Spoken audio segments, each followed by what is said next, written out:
नहमदुहु व नुसल्ली व नुसल्लिम अला सय्यिदिल अंबिया वल मुरसलीन अम्मा बाद बिस्मिल्लाहिर्रहमानिर्रहीम।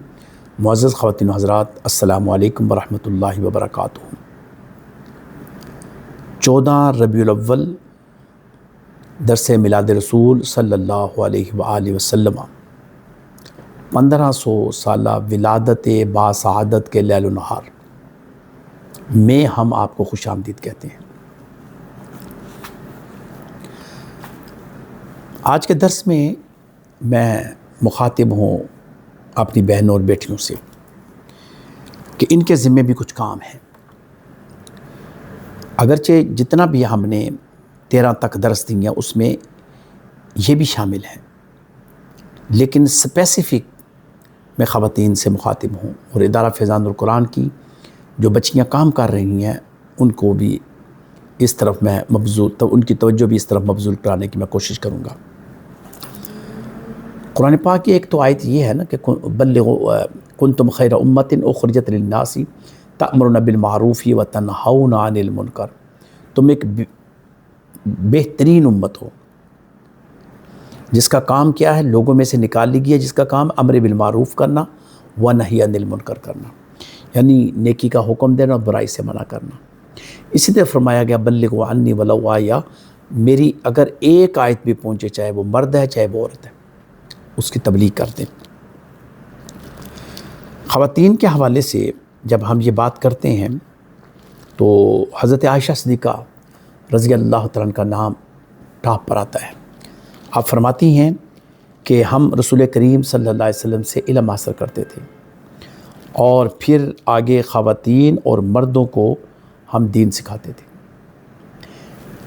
इस सिलसिले में हज़रत इमाम ज़ुहरी फरमाते हैं कि अगर हज़रत आयशा सिद्दीक़ा रज़ी अल्लाह तआला का इल्म जमा किया जाए तो तमाम औरतों का इल्म जमा किया जाए तो आयशा रज़ी अल्लाह तआला का इल्म इन सब पर गालिब होगा। ये इस बात की दलील है कि ख़वातीन भी दीन की तबलीग और तालीम करती रही हैं। रसूल करीम सल्लल्लाहु अलैहि वसल्लम की एक बहुत मशहूर हदीस है, तलबुल इल्मी फ़रीज़तुन अला कुल्ली मुस्लिम व मुस्लिमा, इल्म हासिल करना हर मुसलमान मर्द और हर मुसलमान औरत पर फ़र्ज़ है। सूरह तौबा के अंदर आता है कि मोमिन मर्द और मोमिन औरतें एक दूसरे के वली हैं, नेकी का हुक्म देते हैं और बुराई से रोकते हैं, यानी दोनों को हुक्म दिया गया है। कोई एक दूसरे के खैर ख़्वाह हैं और एक दूसरे के लिए तबलीग करते हैं। औरतें औरतों को तबलीग कर रहे हैं, मर्द मर्दों को तबलीग करें, बल्कि हमारे रिकॉर्ड में ये भी आता है कि औरतों ने मर्दों को भी तबलीग किया और मर्दों ने औरतों को भी तबलीग की है। ये भी है कि एक दफ़ा रसूल करीम सल्लल्लाहु अलैहि वसल्लम की बारगाह में कुछ ख़वातीन ने आकर दरख्वास्त की कि या रसूलुल्लाह सल्लल्लाहु अलैहि वसल्लम, मर्द तो आपसे हर वक्त इस्तिफ़ादा करते रहते हैं, हम भी आपसे इस्तिफ़ादा करना चाहते हैं, सवाल व जवाब भी करना चाहते हैं। तो आप सल्लल्लाहु अलैहि वसल्लम ने उनके लिए एक दिन मुकर्रर कर दिया जिसमें आप सल्लल्लाहु अलैहि वसल्लम वाज़ व नसीहत फरमाते थे और वो क्वेश्चन करते थे और सवालात। आप सूरतुल मुजादला पढ़ लें, एक औरत ने सवाल किया हुआ है और कुरान की आयत नाज़िल हुई है और वो एक हुक्म बन गया है। मैं अपनी बहनों और बेटियों के लिए ख़ुसूसन इस तरफ तवज्जो मबज़ूल करवाऊँगा कि वो मौजूदा दौर में रिसर्च करें। हमारी तफसीर की जो तफसीर फ़ैज़ानुल कुरान है, दर्स फ़ैज़ानुल हदीस है, सीरत रसूल करीम सल्लल्लाहु अलैहि वसल्लम है और हमारे माहनामा फ़ैज़ानुल कुरान के मख़सूस ख़वातीन पर शुमारे भी हैं। और इसी तरह नजमुन निसा किताब भी है, इस्लाम में औरतों के मकाम का तसव्वुर, ये भी किताब है और दीगर कई कुतुब हमने मक़ालाजात की शक्ल में लिखे हैं जिसमें हमने स्पेसिफ़िक ख़वातीन को इस बारे में मुतवज्जे किया है कि वो इस दावत को सुनें और इस पर अमल करें और इसको ख़वातीन के अंदर फैलाएं।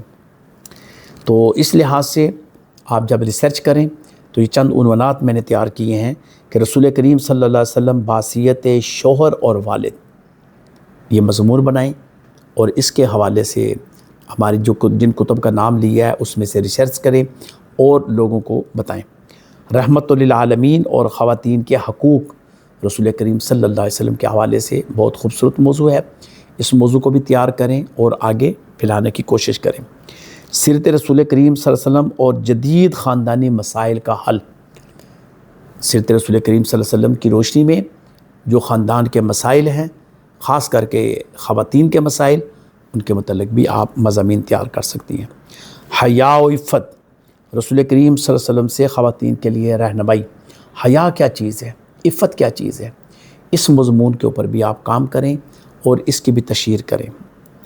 رسول کریم صلی اللہ علیہ وسلم اور گھر کا سکون، آپ صلی اللہ علیہ وسلم نے اپنے گھر کو کس طرح پرسکون رکھا ہوا تھا، اس کے اوپر بھی آپ کی ریسرچ ہونی چاہیے اور لوگوں کو متوجہ کرنا چاہیے۔ تربیت اولاد میں نبی صلی اللہ علیہ وسلم کی سنت کی روشنی میں کیسے کرنی چاہیے، تو یہ بھی بہت بڑا مٹیریل ہے، بلکہ والدین کے حقوق، اولاد کے حقوق، والدین کے فرائض، اولاد کے فرائض، اس کے اوپر بھی میرے بہت سارے مقالہ جات تحریر ہو چکے ہیں اور وہ شائع بھی ہو چکے ہیں۔ امہات المؤمنین کا کردار آج کی خواتین کے لیے مثال ہے۔ یہ بڑا امپورٹنٹ مضمون ہے۔ اس میں حضرت خدیجہ الکبریٰ سلام اللہ علیہا، حضرت عائشہ صدیقہ سلام اللہ علیہا، حضرت ام حفصہ سلام اللہ علیہا، حضرت ام سلمہ سلام اللہ، جتنی بھی ازواج مطہرات ہیں، اس کا ذکر میں نے اپنے مختلف شماروں میں کیا ہوا ہے۔ آپ وہاں سے بھی اس کو لے کر اس کو بھی اپنے حلقہ میں، اپنی مجلس میں بیان کر سکتے ہیں۔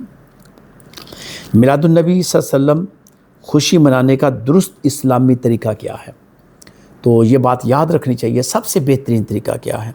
حضور کی بارگاہ میں صلاۃ والسلام پڑھنا۔ دوسرا طریقہ تبلیغ کرنا۔